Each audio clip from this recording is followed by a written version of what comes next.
The title of this talk was a suggestion by Dr. Mahmoud Amin. I'm happy to oblige, talking about how chemotherapy developed in the treatment of breast cancer in 20 minutes. And I'm trying to stick to the allotted time because I think we are over time. Breast cancer is really an enormously common cancer, and almost about 250,000 women in the United States are diagnosed annually with breast cancer. By far the most common cancer in women with no close second.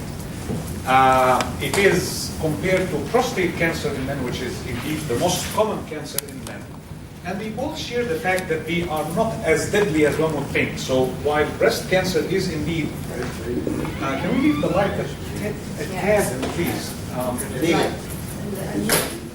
Okay.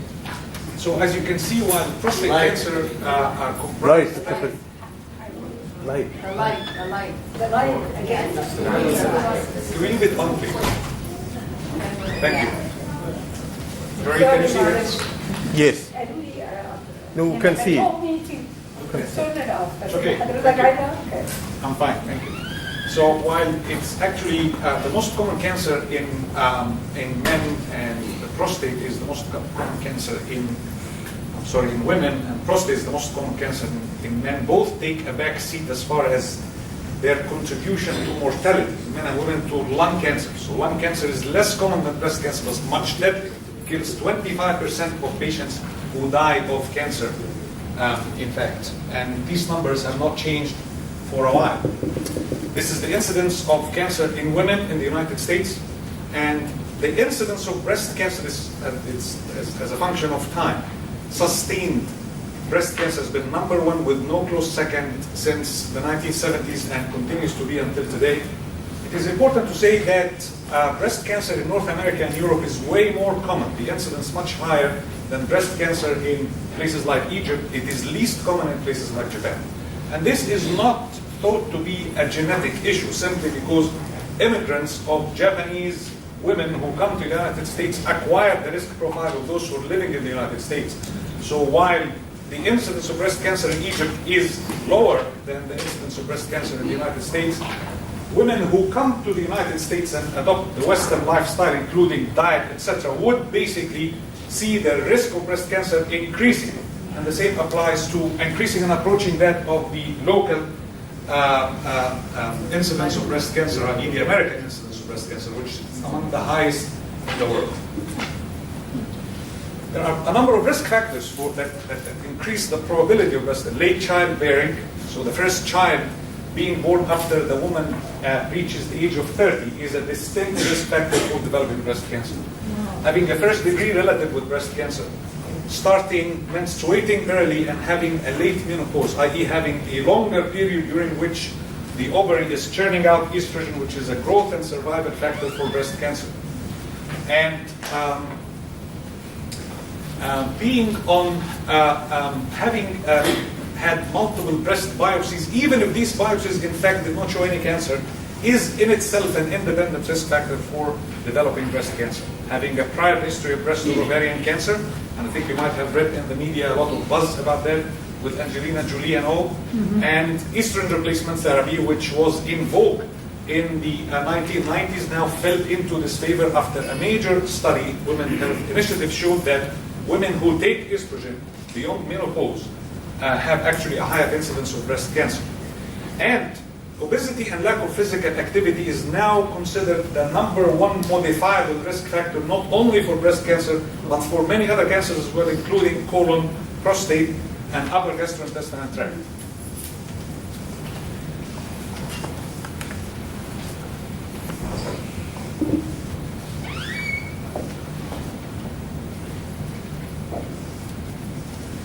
However, the most important risk factor for breast cancer remains age. Aging is. So this is again, the incidence of breast cancer at the age of 35 at the left side of the panel. It goes up exponentially up until the age of 80, where it's the highest. So this is an age of the cancer of older women, and then starts to decline after the age of 85, simply because other issues take over, in fact. But age is a continuous risk factor for breast cancer as well as many other cancers. In fact, cancer is a geriatric disease.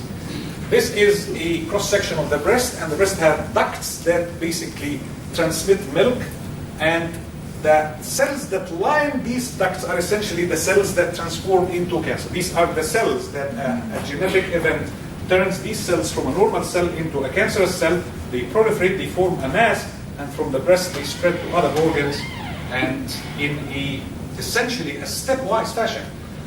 Breast cancer, as many other solid cancers, staged stage 1 through stage 4. Stage 1, when the tumor is confined to the breast, it has not left the breast. Stage 2, when it starts to spread from the breast into the lymph nodes in the axilla and the armpit. And as the tumor grows and there is local or loco-regional spread, it becomes stage 3, we call it locally advanced. And finally, when, this is the most peculiar and the deadliest problem with breast cancer as well as many cancers, it's the remarkable ability to migrate from the site of origin or the organ of origin and invade distant organs and establish cancerous growths there. And this is peculiar only to cancer. A normal breast cell, if you put it in the lung, it will die. A breast cancer cell, you put it in the lung, it will make a very nice tumor. And this is how the vast majority of patients die. If no one dies with a cancer that's growing in the breast is an expendable organ. The only way the cancer can kill the patient is by going to a vital organ, the lung, the liver, the brain, etc. And this impacts survival remarkably. Patients who have stage 1 disease are cured in the vast majority of cases. And as the disease progresses, this is 5-year survival. So what's the percentage of patients alive 5 years after diagnosis of cancer? Almost 100% in stage 1 disease, and it drops precipitously to about 16% in patients who have stage 4 disease.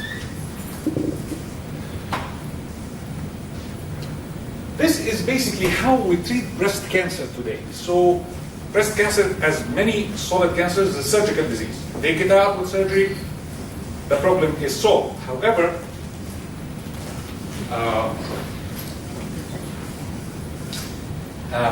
the problem is that after surgical removal, what is apparently a curative surgery, the cancer comes back. And comes back not only at the site where it originally arose, but also at distant sites where it never existed before. Hence comes the role of chemotherapy or systemic therapy. The role of that therapy is essentially to reduce, eliminate, or eradicate the microscopic deposits that manage to escape the surgeon's knife, either at the breast or those who managed, in fact, to reach the bloodstream, circulate with the blood, and establish colonies of distant organs. Let me tell you actually that every cancer sheds into the blood an average of 1 million cells every day. The vast majority of these cells die upon entering the bloodstream. And through this rigorous selection process, only the cells that are capable to survive entering the bloodstream and survive exiting the bloodstream and going into the brain, for instance, or the lung, these cells have gone through rigorous selection process and proved their ability to survive against remarkable adversity. So usually a cancer that is in the brain is much deadlier, much more aggressive, much more difficult to treat than the original cancer cell, because it went through a difficult test of proving its ability to survive in a hostile foreign environment.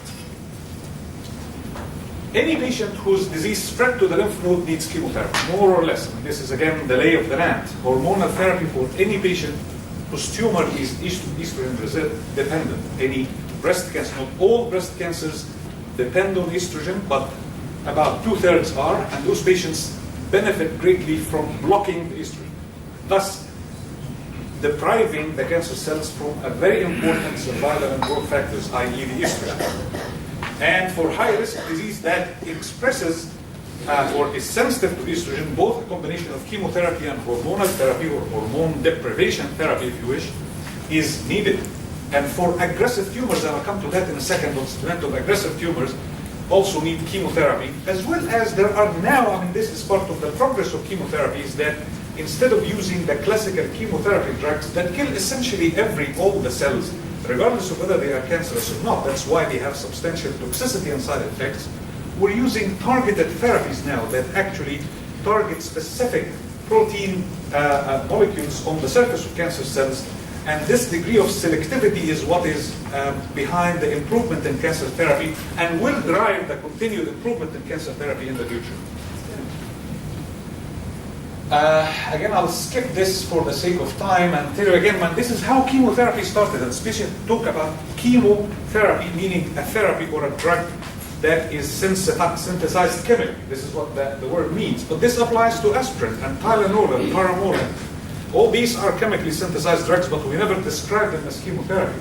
The reason chemotherapy or cancer therapy is described as chemotherapy is the fact that its origin came from chemical warfare. And in a fateful night in December 2nd, 1943, at that time the war was raging in Europe, and the Allied troops landed in Italy, and they wanted to march to Rome and topple Mussolini and deprive Hitler from his most reliable ally. And at that time, there was intelligence that the Germans may actually use chemical weapons against the advancing Allied troops. And President Roosevelt decided that the United States would retaliate in kind, in fact, and he ordered a USS ship, John Harvey, to sail from Algeria to bury this harbor in Italy on the Adriatic Sea, which was a major hub for logistic support for the Allied troops. And basically, this ship was loaded with 2,000 bombs of nitrogen mustard, the deadly gas that was used to a tragic effect in World War I. The crew of the ship didn't know that the cargo of the ship is essentially a payload of chemical weapons. Only the captain of the ship. He arrived at Bari Airport in the evening of December 2nd, and while a lot of ships were there, hull to hull, essentially waiting to unload their shipment, 100 German bombers, Junker 88, massive bombers, they actually raided the harbor, and they dropped bombs. One of them was a direct hit against John Harvey. A huge, you can see here, black smoke that with a weird sulfur smell filled the air, and about 1,000 people died immediately, and a few actually jumped in the water, and they came out of the water and wrapped blankets around them, thus trapping actually the toxic gas and accelerating their death. But those who survived had a very strange thing, is that all their white cells and all their lymph nodes were gone completely. And the doctors who treated them at the military hospital in Italy thought that this is very interesting. They actually sent their files to two army pharmacologists, Goodman and Gilman, and they actually started to think how, if the nitrogen mustard is so effective against white blood cells, why don't we use it to treat malignant white blood cells, i.e. leukemias and lymphomas? At the time, this is late 1940s, and in fact, out of nitrogen mustard, the deadly chemical weapon that was banned in the Geneva Convention in 1949, these initial drugs, chemotherapy, chlorambucil, melphalan, cyclophosphamide. Cyclophosphamide is still one of the very important drugs in treating breast cancer today.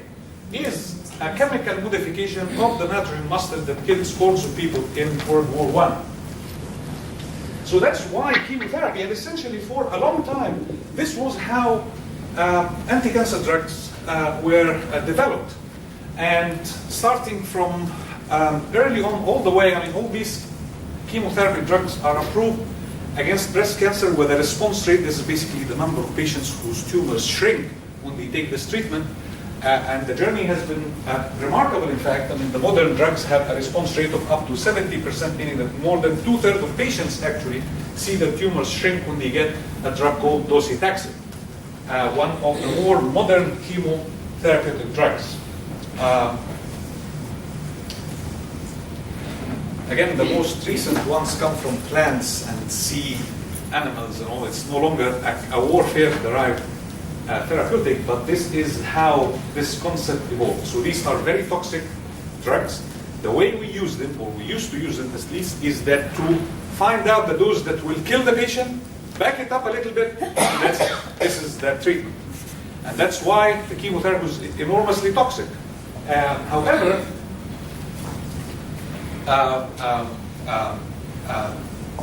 I want to say that in addition to the continued discovery of new drugs with remarkable activity against breast cancer, single agents just gave way to giving a combination chemotherapy.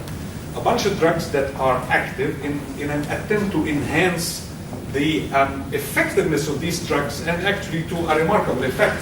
And I just wanted to give you one example of how this is survival after recurrence. It's when the breast cancer comes back after an initial apparent cure. This is the survival curve as a function of time. So if you just do that by 2 years, if you draw a line, you can see that, say, in between 74 and 79, about less than 25% were alive.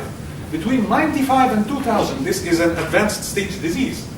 Close to 80% of patients are alive at 2 years, thanks mostly to advances in chemotherapy, which is more or less the only treatment modality that is available for patients with advanced disease.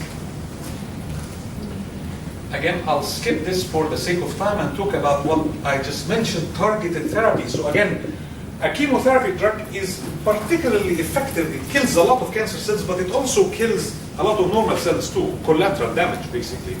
And so moving toward actually by the revolution afforded by deciphering the DNA code and the Human Genome Project that was concluded in 2003, now we know that the cancer cells express certain protein molecules that can be targeted with certain drugs, more of a silver bullet approach in order to improve the outcome of cancer treatment. And indeed, about 30% of breast cancer patients express or overexpress a protein called Her2 Neo. Her2 Neo, there is an antibody against it that was developed as early as 1981 in mouse models and went through multiple phases of testing to prove its efficacy until it gained approval by the Food and Drug Administration in 1998.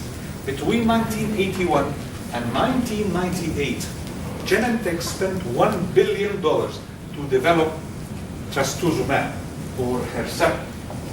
And this is the major trial that showed how effective this is. This is in patients who have early breast cancer. The breast cancer was removed, and the patients got the requisite chemotherapy with or without Herceptin. At 3 years, 70% of patients are alive and well with chemotherapy alone. 87%, as opposed to 87% of those who got chemotherapy and Herceptin. This is 13% improvement. 13% of women are alive rather than dead because of a monoclonal antibody that targets one protein. At 4 years, the difference is even more impressive. 67% to 85%, 20% extra women are alive. More women are alive and well and disease-free because of one drug that is so well targeted. Another approach that is gaining popularity is to target the blood vessels, to prevent blood vessel formation or new blood vessel formation. Any cancer, in order for it to grow from a bunch of few cells into a big mass, needs new blood vessel formation. And by interrupting this process, using again protein molecules that are targeted to pathways that drive this process, a lot of benefit can be derived. And indeed, this is again a famous trial with chemo plus an antibody that blocks. And again, I mean, this is time to event curves. I'm not sure how many of you have this, but it's simple actually. You can see how many are progression-free survival. The patients without disease progression at 6 months. This is about 50% and this is about 75%. So again, remarkable progress in cancer therapeutics that was afforded by the genetic revolution of the late 20th, early 21st century. Again, for the sake of time, I'll skip on that, but this is basically some slides about how we're no longer doing one-size-fits-all, meaning that all comers get chemotherapy or get biological therapy, but actually trying to find which women who will benefit the most from that, and select only women who may derive significant benefit from a given therapy, and exclude women who may actually be harmed by it. So the road ahead, this is my humble opinion, that breast cancer therapy is evolving from a one-size-fits-all to careful selection, not just of the patients who should get chemotherapy, but also which chemotherapy to be given. And this is when I was a medical student in Alexandria, in the 1980s and early 90s, that was it. So all patients with stage 2 breast cancer get this chemotherapy regimen. And whoever benefits, whoever doesn't. We never know. Now we know, actually, with a genetic test called Oncotype DX that is approved. It's $3,000, but it's definitely worth the patient's while to select who will actually benefit from this treatment and who will not. I want to say that, and again, this is I might be wrong, but I think that it's important to realize that cancer will not be cured. There will not be a knockout blow for cancer in our lifetime, at least. This is an illusion that the media keeps hyping all the time, but the progress will come in small increments. And I think a realistic goal now is not to cure cancer, but to change cancer into a chronic disease, something like diabetes or hypertension. It is there, it doesn't go away, but it can be treated in a way that would maintain the patient, prolong survival, improve the quality of life, but will not get rid of the cancer once and for all. And most importantly, the cost of breast cancer management, whether it's diagnosis, staging, treatment, will continue to rise. And this is very pertinent to a country with enormous but finite resources like the United States, but it's more pressing and more acute for countries like the Dominican Republic and Egypt and Sri Lanka, where the resources are truly limited. How can we manage to address the balance between the enormous cost of healthcare and delivering quality care, state-of-the-art care for breast cancer patients in Egypt and the Arab world at large? This will be an enormous challenge, in fact. The United States spends now 20% of its GDP on healthcare, as compared to 6% in 1966 when I was born. So, and this will only continue to rise. 50% of this amount of money is spent on the last year of life, and half that amount in the last year of life is spent in the last 50 days alone. So a lot of work needs to be done, not only in developing new drugs, but in making these available and accessible to multitudes of patients who live in third world countries, or even the uninsured or underinsured people here in the United States. And I'll stop here. Thank you very much for